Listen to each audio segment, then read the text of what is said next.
Hey guys, Gina here. Thank you so much for stopping by my channel. Today I'm going to talk about balancing your life. So we've talked a little bit about why we, are struggling and unhappy and stressed, and I've told you why I'm chasing sunsets all the time and why I'm trying to change that definition a little bit. So today I'm going to introduce a tool that I use quite frequently, and I use it for a whole bunch of different topics, and it works really great. So I'm going to introduce it to you so that way you can utilize it as well. It helps you get a baseline because it's really hard to know where you're going if you don't know where you are. Because if you need to turn left or right and you don't know where you're starting from, you don't know which direction you need to go to get to where you're trying to get to. So baselines are very important, and I use this tool. It's super, super easy. And you can just a piece of paper and a pencil, and then you can wad it up and throw it away, or you can keep it if you want to. But I use it as a way for me to kind of go, okay, am I improving in this, or is this still a struggle that I'm needing to come up with a different and a better method to cope with? So it's called a balance wheel. And the theory is that a round wheel, as it's rolling along, rolls fine. But a square trying to roll doesn't roll so well, okay? So I'm just giving you an example here. I'm not sure if you can really read all of the little categories, but I've got just 6 categories. I just threw something together as just to kind of give you a heads up. I've got a couple of different examples so that way you can see how this really will work with different areas of your life. So I chose to put health, work, fun, family, spiritual, and other responsibilities in my balance wheel.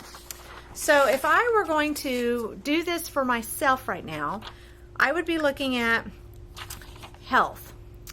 I feel like my health is about, I don't know. I'm not getting as much rest as I should. So I'm going to say it's about halfway up. Now, I feel like work, it's taking up a lot of that wheel. It's all the way to the edge over here. Okay, fun, that's lacking. That's lacking a lot. So my wheel's right there. Family, I'm going to say that it's taken a little bit of a backseat to work just because it's been a busy season. But I do try to take care of my family the best I can. And then spiritual, sadly to say, I'm just now getting back into reading my Bible every day. It kind of took a back seat. And I suffered from it. I could actually feel how I felt by not doing that. So I'm getting back into that. So I'm going to give it about a half right now. And then other responsibilities, they're going to be about half. School takes up quite a bit of my time. I still have to do laundry. I still have to go to the grocery store. I still have to clean the house. Sometimes some of that kind of, gets a little bit on the back burner because, there's only, like we've talked about, only so many hours in the day. You're not going to eke out a 25th hour. There are not 8 days in a week. So you are stuck, just like I am, with a 24/7 calendar. So, but if you were to look at this in a really interesting method, I have a couple of things that will actually balance out pretty good, but if you'll notice, this wheel is not going to roll real well. It's going to go, and I feel it because I love fun, and fun is something that just recharges me. So even if you're not somebody who likes to just, play board games or something like that, you have something that you like to do that you consider fun, and it recharges you. And that's what this category would calculate, not just, maybe it's crochet for you, or maybe it's reading a book, or maybe it's, playing board games with the family, or maybe it's going camping or something of that nature. Everyone's fun looks really different, but right now my fun is really lacking, and it's only because of school and work and just everything else that I've got piled on my plate, which is why I've made this channel and why I'm going to change how I'm chasing my sunsets. Because I don't want my wheel going gloom, gloom, gloom, gloom, gloom, gloom. I would like a smoother ride. So this tool works really well, and it gives you kind of a picture. Go, oh, I need to figure out how to balance work in there, because you've got to work, or at least I do, and how to get a little bit more fun involved. And then, the rest of it wasn't too off kilter, but I still would like to get a little bit more well balanced. So let's do another topic so you can kind of see how this really applies to anything. Let's say that you are only going to talk about your health. So I made another balance wheel. Here I put food and weight management, rest, exercise, fun again, because I'm lacking there, so I'm really wanting to add it to pretty much anything I can tell myself that I need to go do. And then also stress. So if we're going to be healthy, we're going to have our stress levels managed. Our weight is going to be at a healthy weight range. Our food is not going to be dictating us. We're going to be eating to live, not, living to eat and gorging out on ice cream and cakes and everything else that, because nobody wants to be controlled by something, right? Or I'm assuming I don't want to be controlled by something. I don't want French fries or something like that to be controlling me. I just want to eat when I'm hungry and be done with it. It's fuel for my body. Rest. Do you get enough rest? Because I don't. I've started. It's getting better. I'm making steps towards that, but it's going to be a process, and it's going to take me a little bit of time to kind of catch up, because for the last 3 years, the first year Shelby was alive, and I was, doing the first year mom thing, working full time. The second year that she was alive, I was going back to school. And, I don't even remember some of this time, because I was literally living on 3.5, 4 hours sleep every night. I'm kind of a 9-hour girl anyway, so that my body finally just said, you're done. Either get some rest or I'm stopping. So I was like, okay, I'll get some rest. Sure, let's just keep it going. So exercise, I still struggle with. Chasing around a toddler, yes, that's a little bit of exercise. However, I have a sedentary job. HR is in front of the computer on the phone. Yeah, I'm walking some and moving some, but it's not considered, resistance training or anything like that. Maybe mentally trying to keep my patience some, but not muscle-wise. So, but then, and then again, fun, because if you're not relaxing and giving yourself that time to just chill and let your mind rest and your body rest, but not in sleep mode, but just in like something that's entertaining, that you just lose track of time, and it's almost like a free fall, but it's in a good way. So, and then of course, I think we talked about stress level.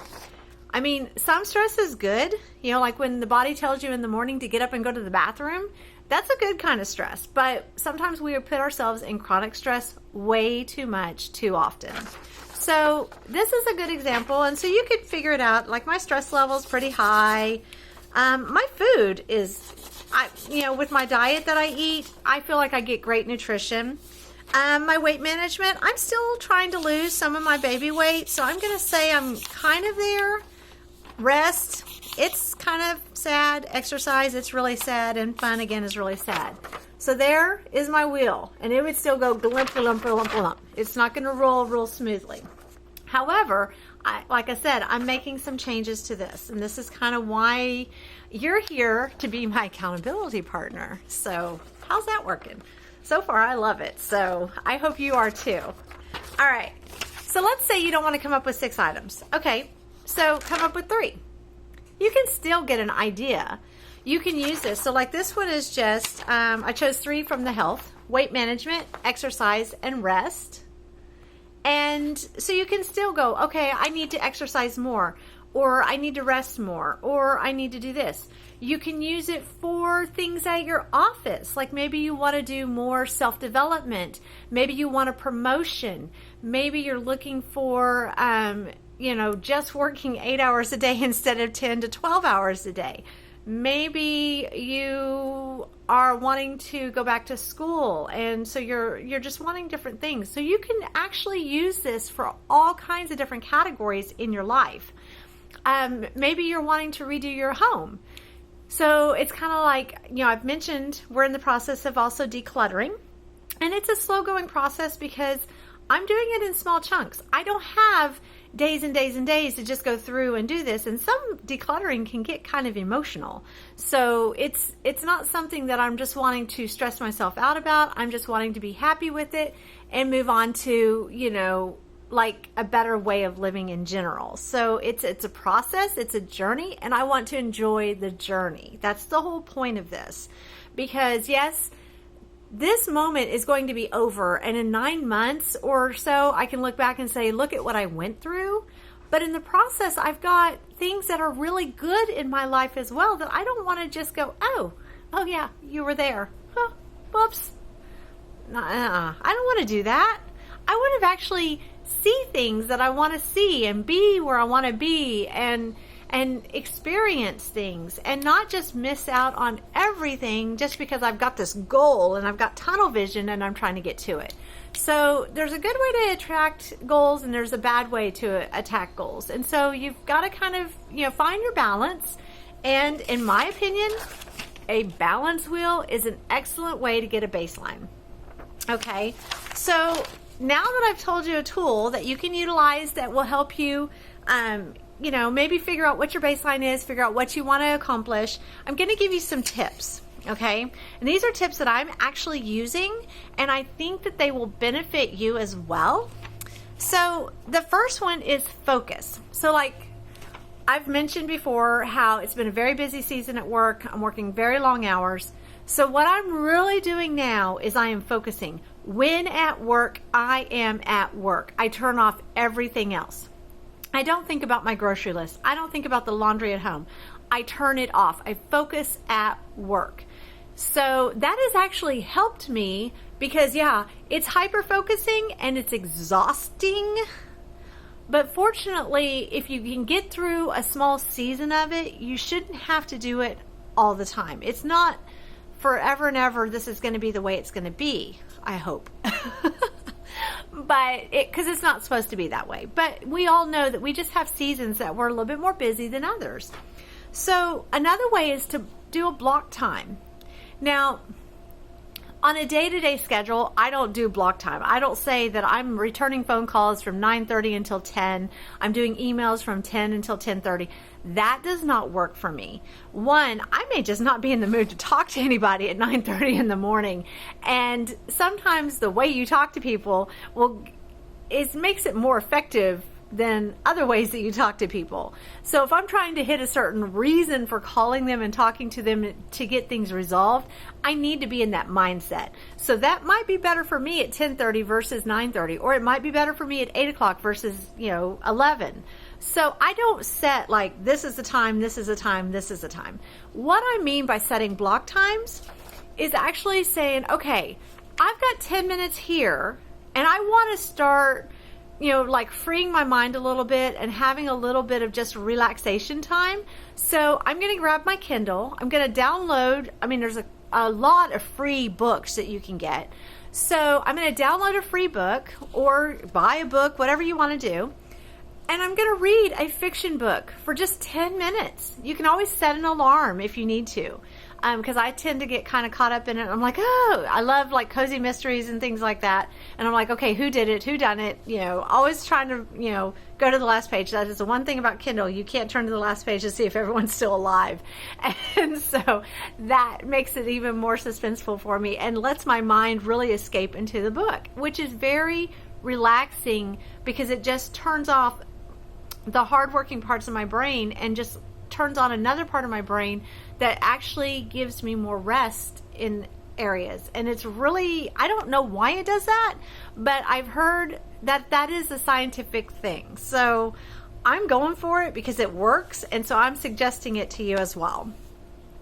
Also keep in mind, you are always going to make time for what you really feel is important.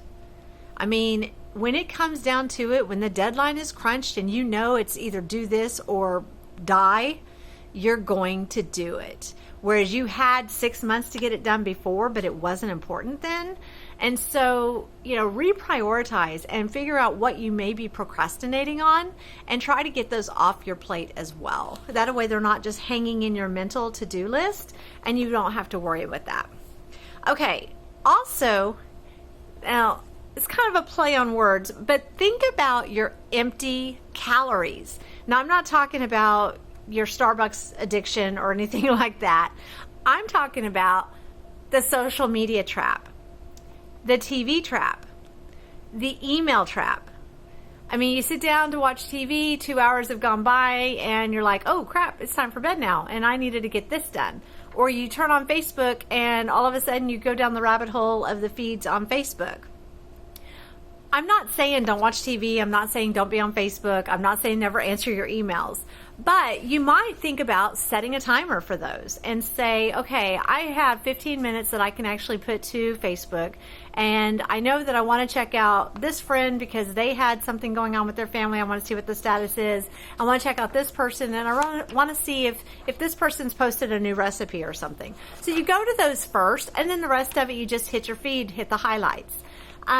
Or, maybe you schedule your TV when you can like record it and then just watch it on another night when you can allot that amount of time for it. So the other thing is that, like finding time to just let your mind go, like we were just talking about with the Kindle book. I love Kindle Unlimited because it's like $10 a month, but I would have bought that many books anyway, and there are so many books available on Kindle Unlimited, and so I get to read authors that I wouldn't have necessarily wanted to pay the $2.99 for, the $3.99, and I've got some really fun books, and if I don't like the book, all I have to do is just return it. It's like a library without having to get out of my house. So in my bunny slippers and my PJs, I can sit there and just read a few minutes, like the book, don't like it. I've even tried out recipe books on it because I'm thinking, oh, do I want to buy this recipe book? Do I think that this is going to have a lot of things that we're going to want to eat? And, there's been a couple that, no, there's not really anything new there for us, or it was too basic, or it just wasn't our style. But then there was a couple that I was like, I really do. And so then I'll actually physically buy the cookbook. Listen to music. My go-to, if I am really stressed, really tired, and I can't get my brain to turn off, it's the Beach Boys. I will either load up YouTube with Beach Boys playlist, or I'll put on one of my CDs and I will just listen to the Beach Boys. And honestly, it just takes about 15 or 20 minutes of doing that, and it reconnects my brain somehow to where I can go, okay, I figured out this problem. This is what I'm going to do. At least to where I can get a brain dump going and get everything written down. Because sometimes I just get so worked up that I can't even figure out what I'm trying to say. Another thing is go outside and just sit in the sunshine. Take 5 or 10 minutes and go sit on your patio and just watch the butterflies go. I mean, you just don't have to think about anything. Just enjoy some fresh air, enjoy the sunshine. This is really great if you get lunch hours, and if the weather's nice. Obviously, I wouldn't do it in a thunderstorm, but if that's your thing, okay, but don't get struck by lightning, please. But yeah, I mean, just go outside and sit outside in some fresh air and some sunshine. Maybe walk around your building once or twice, and just to kind of reset. So another thing is evaluate, and if necessary, redo your routines. So you may just need to rearrange some things. So like if your morning routine is where you get up and then you sit there and drink coffee for 45 minutes because you can't focus, and then you do this and then you do that, but you pitter patter and you don't actually get anything accomplished, can you reuse that 45 minutes for something else? Maybe just sleep longer and get your coffee where you can take it to go with you instead. I don't drink coffee. I drink Creo Brew, which is a brewed chocolate. And what I found is, to reevaluate my morning routine, because I am not a morning person. No way. But I do get up early, and I'm at work early because I work at a plant and we have shift workers. And so I'm usually at work around 5:30 in the morning. And it's horrible horrible, but it is what it is. So what I do is I actually brew my Creo brew in the afternoon. I've already brewed it today and put it in a quart jar, and it's in the refrigerator. So then in the morning, I just get my tea strainer out, get my mug, pour it out, pour it through the tea strainer. It gets any sediments and stuff in it because I actually think it tastes better that way anyway. Put the lid on it and it goes with me. By the time I'm ready to drink it, it's not as cold as being in the refrigerator just, from the overnight. It's kind of chilled out a little bit, no pun intended. But for me, that works great because I am peeling myself out of bed. I would rather sleep an extra 10 minutes than sit there and try to brew it fresh in the morning. I tried trying to brew it at work, and it was just a mess because I had to French press, and it was ugh. Ugh. So I just find doing it at home the night before or the afternoon before. I usually, while I'm kind of making dinner, I brew it and then get it ready. And it works great for me. And I've been doing this now for a year, and I really like it. The only time that it was not as pleasant is on those really, really cold mornings. But what I did then is I just didn't fill it full of as much water in the refrigerator. Once I had brewed it and filled it with the rest of the water, I left some room. And the next morning I added some boiling water to it, shook it up a little bit so it took off more of the chill, and it wasn't quite so cold. But I typically like it cold versus hot anyway. I don't know why, but anyway. So, I mean, there's all kinds of different things that you can do, and it doesn't take up more of my afternoon time because I'm already in the kitchen. I'm already working on that. So you can reevaluate your routines and rearrange time as needed. Also, think about your commute time. Do you go by a grocery store on your way home that if you had your grocery list ready that you could run in for 15 minutes and grab a few things? Even if you did that 2 or 3 times a week, you take off going to the grocery store for an hour and you've now done 45 minutes total, but you still got everything because you did it in smaller chunks. And it really didn't take much more of your day instead of that longer period. So it's amazing where you can find a few minutes to go ahead and start working on getting your wheel not to go boom, boom, boom, and having it roll a little smoother. So thank you so much for joining me today. I hope that you got some value out of this. Please like this video if you did. Please subscribe to my channel. And I can't wait to continue chasing sunsets with you. Have a fabulous day, and I'll talk to you soon.